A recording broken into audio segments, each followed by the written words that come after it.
పథకం సాయం పొందుతున్నట్లయితే వారిపై ప్రభుత్వం కన్నేసి ఉంచింది. ఇప్పటి వరకు రైతు భరోసా సాయం పొందుతున్న వారి వివరాలను ప్రభుత్వం పరిశీలిస్తోంది. అందులో అనర్హులుగా తేలినట్లయితే వారిని పథకం నుంచి తొలగించనున్నారు.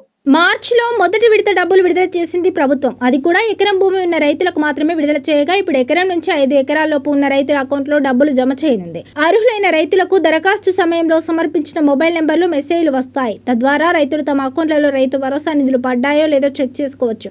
లేకపోతే బ్యాంకు స్టేట్మెంట్ చెక్ చేసుకోవడం ద్వారా కూడా తమ అకౌంట్లలో నిధులు జమ అయ్యాయో లేదా అనేది తెలుసుకునే వీలు ఉంది. ఒకవేళ ఏదైనా సందేహాలు ఉంటే వ్యవసాయ అధికారులను సంప్రదించాల్సి ఉంటుంది. రెండో విడతలో రాష్ట్ర వ్యాప్తంగా 45,11,947 మంది రైతులకు సాయం అందింది. ఇందుకోసం దాదాపు 5,653 కోట్లను నేరుగా రైతుల బ్యాంకు ఖాతాల్లో జమ చేయనున్నారు. రైతు భరోసా పథకం కింద ప్రభుత్వం మొత్తంగా 1.50 కోట్ల ఎకరాలకు సాయం చేస్తోంది. రైతు భరోసా రెండో విడత స్టేటస్ చెక్ చేసుకునే విధానం అధికారిక వెబ్సైట్ తెలంగాణ రైతు భరోసా అధికారిక పోర్టల్ https.రైతుభరోసా.తెలంగాణ.gov.in సందర్శించండి. లబ్ధిదారుల స్థితి హోమ్ పేజీలో బెనిఫిషియరీ స్టేటస్ లేదా పేమెంట్ స్టేటస్ ఆప్షన్ ఎంచుకోండి. వివరాల నమోదు మీ ఆధార్ నెంబర్ లేదా పట్టాదార్ పాస్బుక్ నెంబర్ ఎంటర్ చేయండి.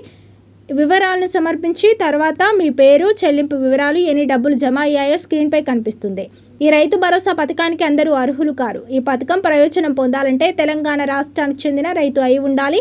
అలాగే రైతు కనీస వయసు 18 సంవత్సరాలు ఉండాలి. అలాగే ఈ పథకం సాయం పొందాలంటే భూమి దరఖాస్తుదారుడి పేరు మీద ఉండాలి. అది కూడా వ్యవసాయానికి అనుకూలమైన భూమి ఉండాలి. ఆ భూమి ధరణి పోర్టల్లో నమోదై ఉండాలి. అయితే రైతు భరోసా విషయంలో అర్హతలు ఉండాల్సిందే. ప్రభుత్వాన్ని తప్పుదోవ పట్టించి పథకాన్ని సద్వినియోగం చేసుకోవాలని చూస్తే ప్రభుత్వం కఠిన చర్యలు తీసుకుంటుంది. మీ పేరు మీద భూమి లేకుండా రైతు భరోసా కోసం దరఖాస్తు చేసుకుంటే డబ్బులు రావు.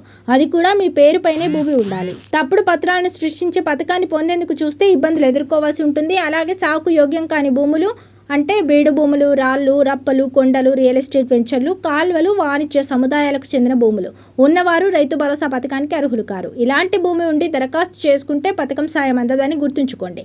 అయితే ఎవరైనా అనర్హులుగా ఉండి తప్పుడు పత్రాలతో దరఖాస్తు చేసుకుంటే వారికి డబ్బులు రావని గుర్తుంచుకోండి.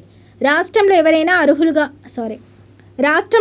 అనర్హులుగా ఉండి పథకం సాయం పొందుతున్నట్లయితే వారిపై ప్రభుత్వం కన్నేసి ఉంచింది. ఇప్పటివరకు రైతు భరోసా సాయం పొందుతున్న వారి వివరాలను ప్రభుత్వం పరిశీలిస్తోంది. అందులో అనర్హులుగా తేలినట్లయితే వారిని పథకం నుంచి తొలగించనున్నారు.